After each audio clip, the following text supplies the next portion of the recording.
Good day, everybody. Welcome to our fifth session this year of the Strategy Imagination Forum. Today, we're pleased to offer a session based on the broader vision of business, which is drawn from a book written by Rudy and his co-author Antoine Frérot. Rudy, would you please tell us more about the book and how you got into it and about your co-author? Yes, of course. I mean, so first I apologize because I'm wearing my best shirt, but unfortunately my camera's computer broke. So that's why you cannot see me at this point. So really apologies for that. So this book was written with Antoine Frérot, and Antoine is actually leading one of the CAC 40 company, which is one of the largest firms in France, and is a worldwide leader. This company is a worldwide leader in waste and water treatment. So Antoine has served as the chairman and the chief executive officer of Veolia, which is the name of the company, since 2007, and is very much involved in making the thinking around business evolve in France and in Europe. And he presents his excuses as he cannot be with us today. First of all, I would like to thank the SMS and Ryan and you, Georges, to making this possible. Sometimes we run out of time at the end of the presentation. I want you just to make a big thank for that and helping actually this conversation between practitioners, and in this case, this is the book, A Broader Vision of Business, between a CEO of, again, one of the largest firm in France and one of the worldwide leaders in treating waste and water and producing also energy worldwide. So this has been a conversation about reconciling a practical side of strategy, if you wish, and introducing also some of the academic content that we've been producing, all of us at SMS. So the outline is very simple. I would just give you a flavor of the pitch. Then, the subtitle of the book is Toward a New Narrative. So I will give you like a flavor of what this new narrative could be. And then George has some questions and the floor will be open to additional questions as well. So the pitch is simple. It's actually, the book consists of three parts. The first one is basically the ending of the period, where we say that we observe that in many countries, and in Europe in particular, there's a deep divorce between society and business. Lots of recrimination against the illegal moves that some firms have, the environmental consequences of their operations, close, but also remote negative consequences, etc. Many scandals, and so we start by that.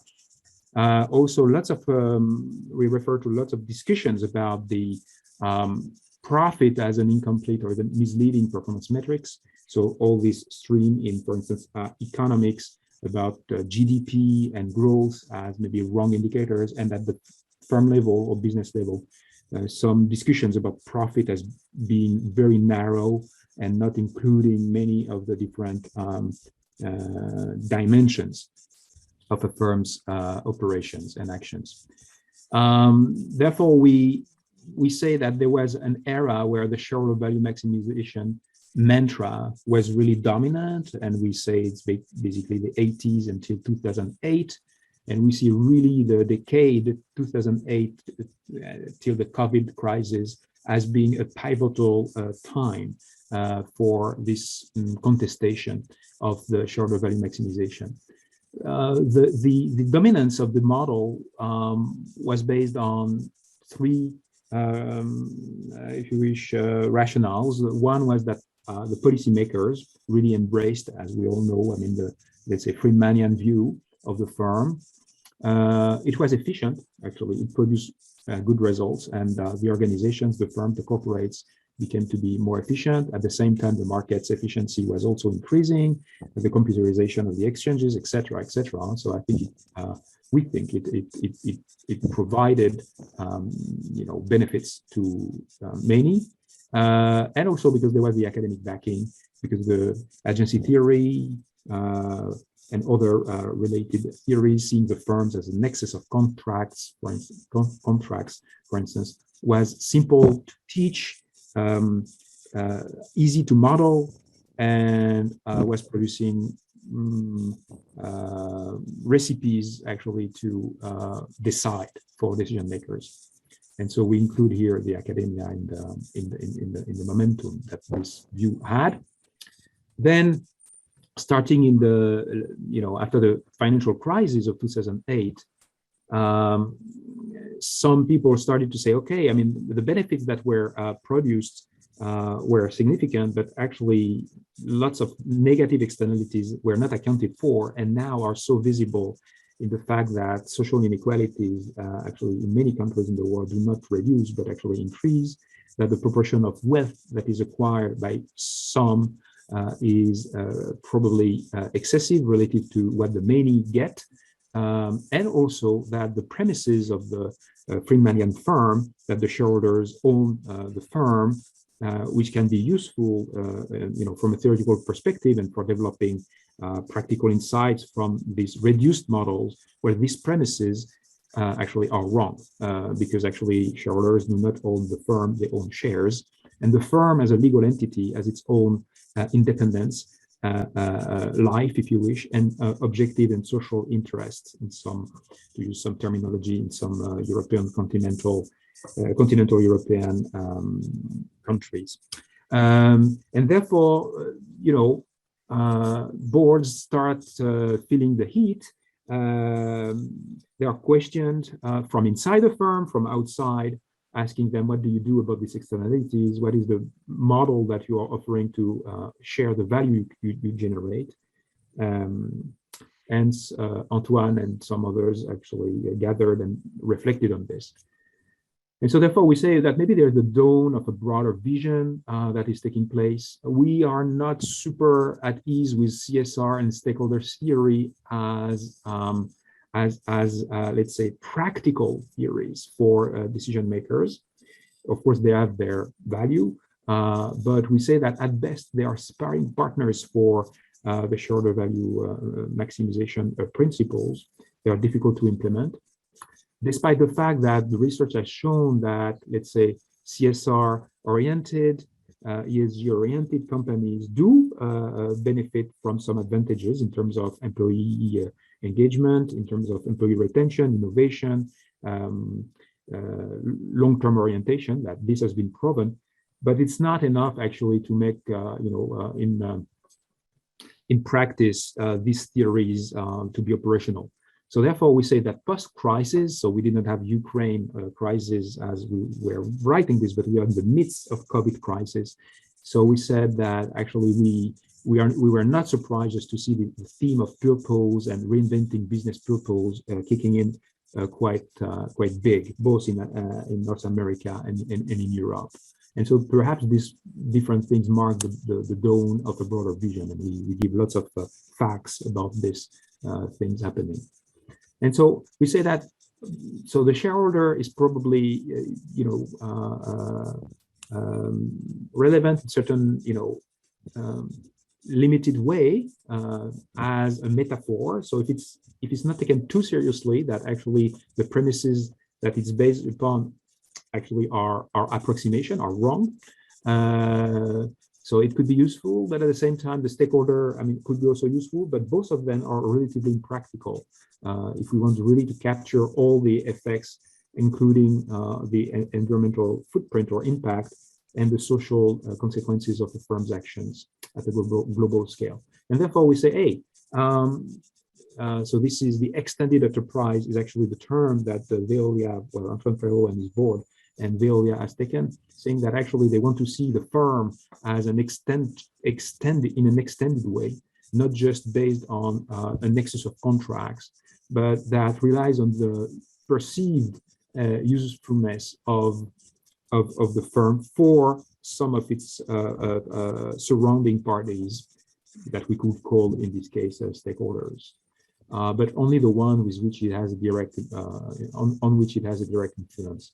And so the phrase that Antoine repeats often is that a business is prosperous because it is useful, not the other way around. And of course, this is in reference to Friedman. It says that a business is useful because it's prosperous. And he emphasizes also solidarity. Of course, in his business, waste treatment, water, you have to negotiate with municipalities, with communities, with states. And so a very strong view of actually, let's say, reciprocity, long-term view of mutual solidarity between the firm as an entity, as this legal entity that has its social mission, that has its purpose, that can even be legally in France written in the statutes of the society of the corporation, and therefore should be enforced by the board members that respect the utility and the purpose of the firm. So solidarity with selected stakeholders. Another point is that we cannot, and this is very important for strategists, that I think that the time for which we were just looking as researchers at the accounting performance or financial performance is probably up in a sense that we should definitively include more dimensions in the performance outcome. So based on environmental, social impact, new hypotheses or assumptions in our models related to more systemic changes. And therefore, Veolia uses actually a wheel with 18 criteria, performance criteria that they communicate to their shareholders and more broadly. Also, something that is pretty clear in the book is that both Sim and I have the feeling that this period, this decade that shook the dominant shareholder value maximization model actually may see actually different views on capitalism, and we are advocating for a European model whereby actually the governance is respectful of the purpose of the firm and the multiple dimension of performance, which is different from the Chinese model, of course, and probably to the American model. So therefore, toward a new narrative, so we try just to find a way, I mean, in between, and well, accounting, taking into account actually the benefits and the limits of the stakeholder shareholder views. Just to set this in context, to put this in context, I mean, we know that actually employees are really craving for understanding better what the firm is doing, for engaging with the company. You may have seen some other statistics saying that actually the top organization people rely on are firms before states, media, and all the rest. And so there is a big opportunity here for business to redefine itself and take its part in responding to the daunting challenges we are all facing. So on one side, you have this demand by employees and citizens, and on the other side, you also have this. The label they've come up with, and perhaps the real enemy, is ESG. And which, it's always sort of unclear what it means. You might think of it as not charitable for me to sort of name some enemies here, but I think that ESG is just a hate factory. It's a factory for naming enemies, and we should not be allowing them to do that. Or that, of course, you can sort of always ask the question, what's the difference between ESG and CCP, the Chinese Communist Party? They're into social and governance. Environmental is sort of fake. It's probably also fake in a lot of these cases.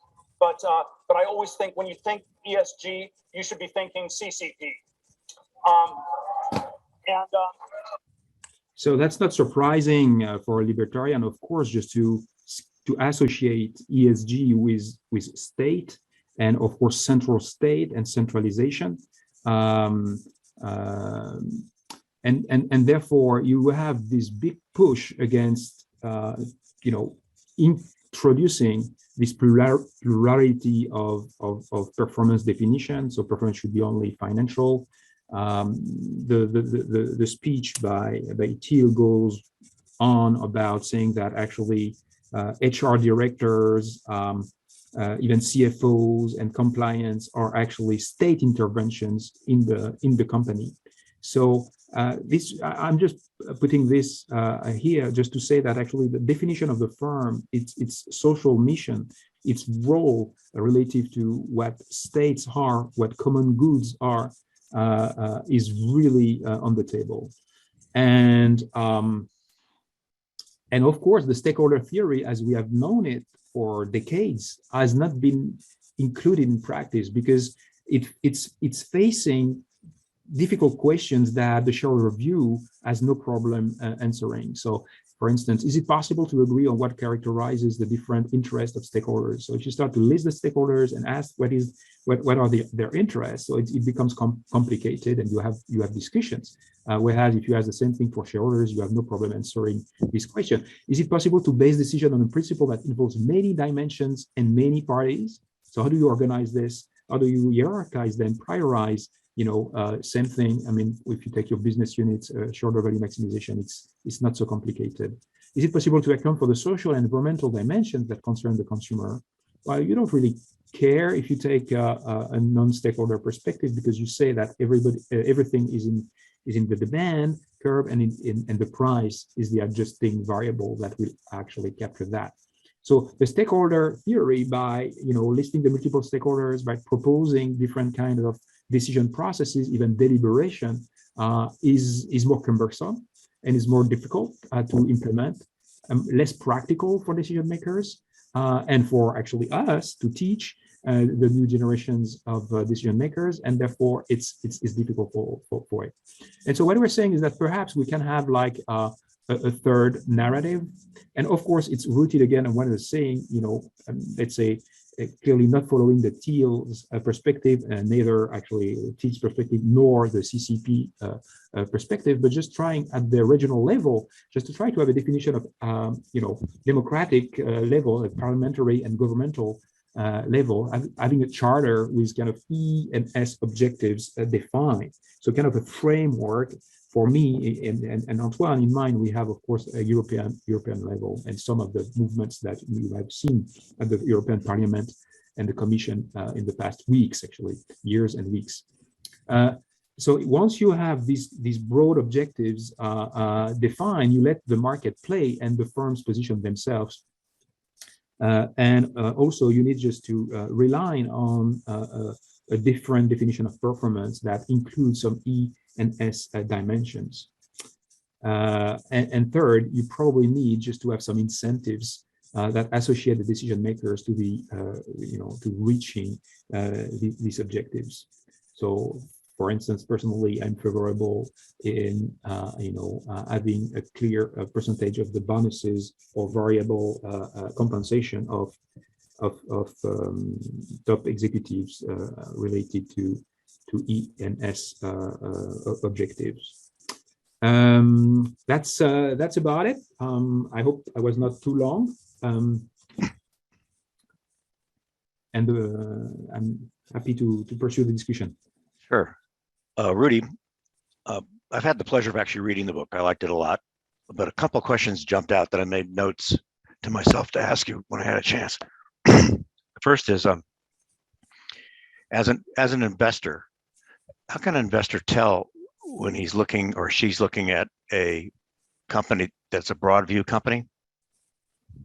Yes, so that's an interesting question. I think that looking at firms that actually are just purpose washing or ESG washing is not so difficult, because you see a decoupling between the operations and what the head, if I can say this, of the company says.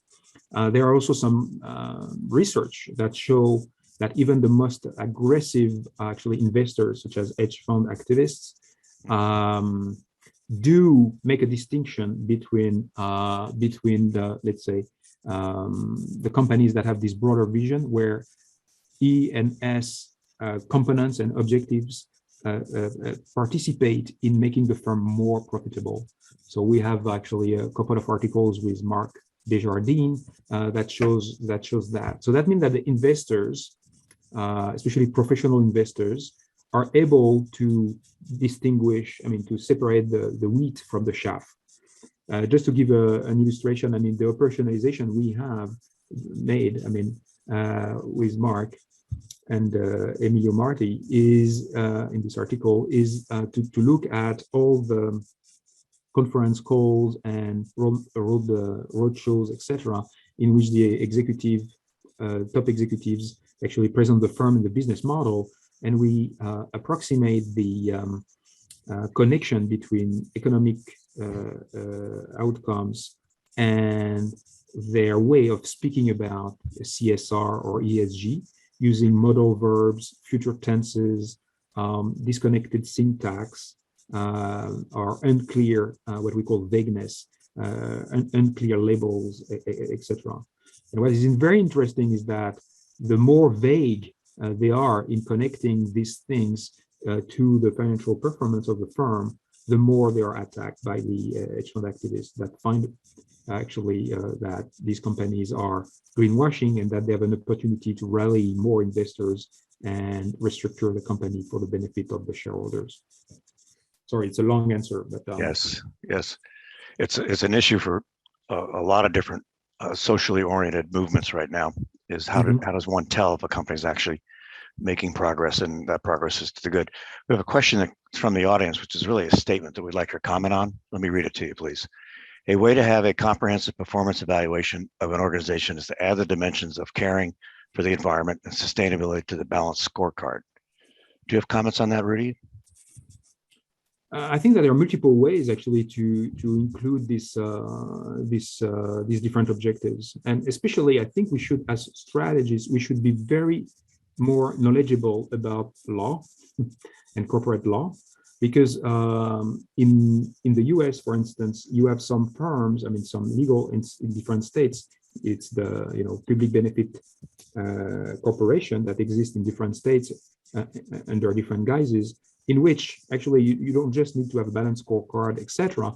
You really actually track your environmental and social outcomes, because it's stated, it's the way you have incorporated the firm in itself. I give you the similar example in France, where we have about 500 purpose-based societies. Meaning the society, meaning the corporation, if you wish, the legal term in France to define a firm. And the same thing here. For these purpose-based let's say firms, to make it simple, actually you have stated in your statuses actually what is the overarching objective you are pursuing. Of course, you're still for profit, but there is this objective that guides your actions, and you have a purpose committee that sits next to the board, and that overviews, first defines the quantitative objectives in accordance with the purpose that is in the status, and they produce a report. Actually, I am myself, in two of these purpose committees. And then you are audited by an external auditor. Oftentimes it's accountants that evaluate this again. So, of course, for, let's say, typical firms, balance scorecards and other kind of, roadmaps and dashboards can be used, but you also have some even more stringent consideration and objectives related to the legal status of the firm that can exist. Okay. What does the broad view say about the risk-reward balance perspective between shareholders and stakeholders? Could you repeat the question about which balance you said? The broad view broadly. What does the broad view have to say about the balance between risk-reward in the eyes of stakeholders and the eyes of shareholders? For example, it's the shareholders' money that people want to spend. It's the shareholders' money the stakeholders want to spend. Yeah, So yeah, there's a different. yeah. It's really at the crux of the problem. Yeah. So because so if you take, let's say, the typical view that most of us have been taught, and we do teach as well, is actually if you divert some, let's say, free cash flows from the repayment of shareholders' risk taking, it would be considered by many as actually not respecting the fiduciary duty that Yes. that you have. Yeah. Well, the truth is that the fiduciary duty alibi has been used a bit too much systematically, because in many states in the US and certainly so in Europe as well, actually the board members should act in the interest of the firm as a legal entity. And therefore, you may have cases in which, if of course you can demonstrate that this will be accruing rents or making profits in the future, you may, and in actually some firms, some years do not distribute dividends, for instance. So there are, so it's a thin line, but I think that the way fiduciary duty has been used has been a little bit extreme. And so let me give you let's say a contrarian example, if I can say this. If you have a business yourself, you know very well that, well, in most of the countries, you cannot just simply buy a car on your personal name using the money of the company. Why? Because actually this would be, in a sense, expropriating the firm as a legal entity for your own benefit. So these accounting practices that we all know are in accordance with this principle that even though you will be the sole owner of this firm, the firm as a legal entity has its own rationale, as its own destiny, if you wish, and you cannot just tap into the firm just for your own benefits, like that. So it's another way of saying this. So in some cases, for the benefit of the firm as a legal entity, and shareholders only own shares. They don't own the firm. They own shares of a firm that has its legal existence. In some cases, you don't distribute dividends. And so, yeah. So then that doesn't mean that you should just distribute all the profits to any stakeholder and just do a lousy job by not managing the risk associated with some suppliers or whatever. So I think, again, it's an enlightening view of what the firm is and what the board member is and what is his role. And it's probably not just solely maximizing shareholder returns. Okay. We've had a couple of questions come in while you were talking that are extensions of what you're talking about now. So let's take them. To what extent is this an observation you and your co-author are making versus you actually have good research and explanations of cause and effect that would lend one to want to have a broader view of the corporation? So what we do, I mean, is that we base some of our, I don't want to say arguments, but our propositions on lots of research that have been done by so many people. It would be a long list to name, but the people that have been working in in the ESG literature broadly. So some people come from the finance literature, other come from the accounting, other come from the strategy. So the work by Caroline Flammer, Ioannis Ioannou, George Serafin, Marc Desjardins, I was mentioning Tina Bansal, and so many others. So this is where we're coming from. So, and we have, I would say, much better methods at getting at the causality than 20 years ago. And so, yeah, I think we have like a set of articles that enable us just to advance some of the elements that we're advancing.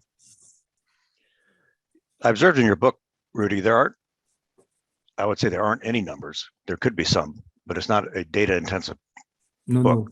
No. Mm-hmm. Is there a data intensity behind the book that's convincing? So the book is an attempt to be interesting for two populations. The academic one, but it's written in kind of, I would say, in an easy reading style. So you will find little definitions of concepts, except probably CSR. And so we try to be as smooth as possible, but though to be thought-provoking. So for theory, the people interested in theory. So for instance, this shareholder, stakeholder, maybe we are too lazy a little bit when we just oppose them. So we try just to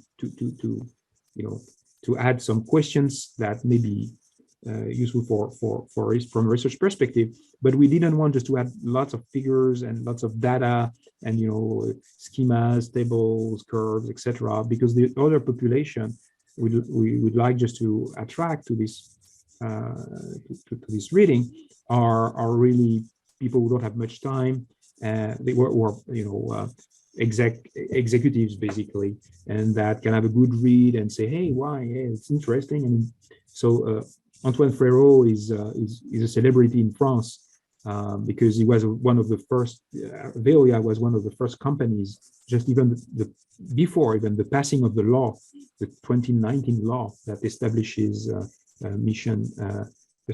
purpose-driven companies to enunciate and present at the General Assembly of his shareholders the raison d'être, the purpose of Veolia.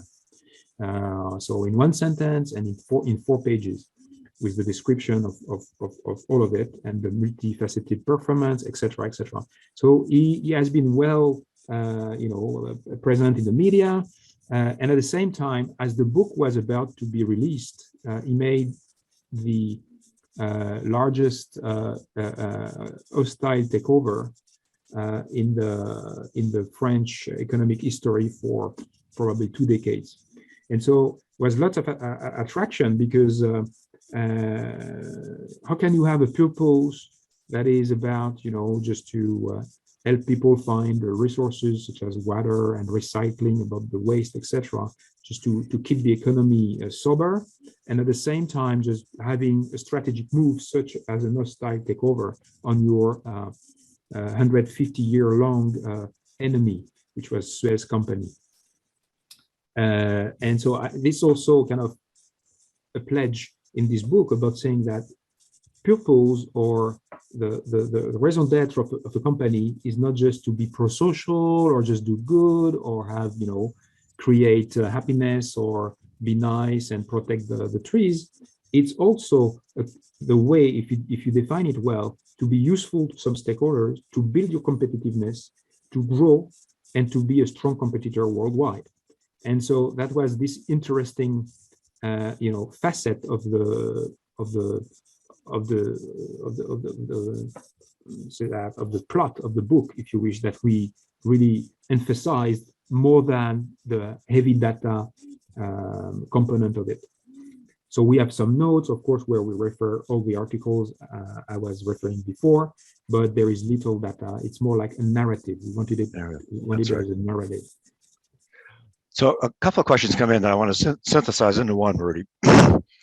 And one of the challenges I always pose to people I work with who have a new idea is, okay, what do you do on Monday? So it depends on which rule. I mean, you're speaking to. Well, let's assume that they've taken the Milton Friedman point of view as far as they think it can go. And they say, you're right, we've tapped this out.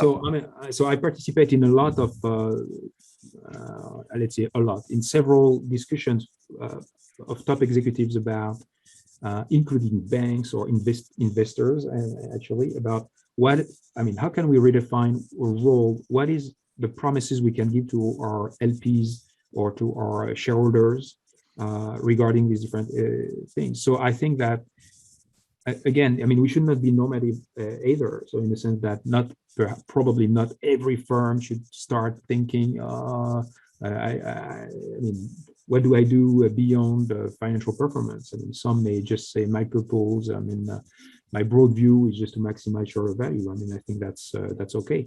The question is for the others, and to really redefine this raison d'être of the company. I mean, yesterday I was with a former CEO of a very, very large American firm, and he was asking the question about, don't you think that some companies could ask themselves, what is the level of profitability we want to reach, and just offer this to the market and stop here? So that improving actually the efficiency of the resource allocation and resource usage within the boundaries of the firm, but just not to increase the returns, but just to maintain the returns at a given level. But actually, instead of being maximizing outputs, it would be maximizing the efficiency of using the inputs. So yeah, so you have some companies that reflect on this. So typically what they do invite us, I mean, academics, just to shake their pre-notions a little bit. They have you have lots of flurry of consultancies that, so I know here in Europe, so I don't know so much in the US, but in Europe, you have a flurry of consultants that offer their services just to elaborate, enunciate the raison d'être. So what is this superior interest of the firm as a legal entity that is not incompatible, of course, with a shareholder interest, but that goes beyond just the financial definition of the performance. And so, yeah, so you have different ways of doing it. So some people go very deep in the organization and from the bottom up really have processes of formulating, these purposes, engage with stakeholders, suppliers, clients, etc., just to define this. Others do it more like, let's say, in chamber. So that means that it's a limited number of people who create the purpose. So yeah, on Monday, this is what I will be, I will be asking the board. I mean, what do we do? I mean, do we engage? Do we do it by ourselves? Do we reflect on it? Do we invite academics and consultants just try to help us? How do we redefine our performance? And the choice could be we don't change. But another answer could be we do have to change. Okay. Well, the audience of the book clearly is business people, but I had to ask myself, if academia is going to help educate the new leaders of tomorrow into taking the broader view, and academia does not have a history of embracing change rapidly, how do you see this working its way through the business school education? Yeah, so I think we are really co-responsible of many of the things that are happening, to be frank. So business schools, I mean, I think we give the figures, has been the fastest growing sector in academia at the university level by far. And the way we present or represent the firm in most of our courses and its association with the rest, I mean, the public good, I mean, the res publica, I mean, the republic, I mean, it's very, very limited. I mean, so we are still, I mean, repeating or rehashing, I mean, what was developed in the 70s and 80s. So therefore, I think that we need a collective effort to build this new narrative. The stakeholder theory is a good start. I mean, it's oppositional to the shareholder view, but it's not practical, as I was saying before. So what could be, this new narrative that we could build and develop and teach alongside the reduced and simplified and erroneous agency theory and other views of the firm as a nexus of contracts. So what can we do? What can we offer? And I think it should be it should be an array of things, right? So you can, Okay. if you envision the firm along this reduced model, it's very efficacious. I mean, it's very, it simplifies lots of things, but it produces also some problems for many others. If you consider the firm along, a legal definition that changes the role of the decision makers, changing the role of the board members, changing the role of the governance and its relationship with the markets and the investors, etc. Well, you have these different narrative, different principles. So I think this would be the idealized, perhaps, view that I'd like us to have, and also to avoid. Not that I will just following the steps of Thiel, but just probably to avoid a centralization of these decisions, because it could happen we could reach a point where actually there will be no other solution that for states to just to take over many economic activities and say, now you stop doing your business the way you do, and we just take over and we will tell you what you have to do. And this will be the end of the economic freedom, probably stifling innovation, and probably not helping solve lots of the problems we're facing. Well, Rudy, it sounds like you and Antoine are on a crusade. How long do you think the crusade is going to last? What's it going to take? I mean, the shareholder value of Milton Friedman probably took about 20 years to really lock in. Yeah, this is what. So we did several actually, joint presentations of the book, and this is exactly what Antoine says. It says that it took about 15, 20 years for the shareholder value maximization to take off, and so we are about 10 years in the crusade. So we need 10 more years. Okay. The truth is that the organization, the economic powers behind of course, the Friedman adventure, were much, better organized, had lots of, private funds behind them. And at this point, I should confess that it's more based on our willingness just to publicly share our ideas, and we don't have a Mont Pelerin association behind us. Okay, Rudy, thank you so much. It's been great. I hope all of you have a chance to take a look at the book, and even attempt to have a conversation like this at the board level. But wear your armor. Thank you. Thank you so much.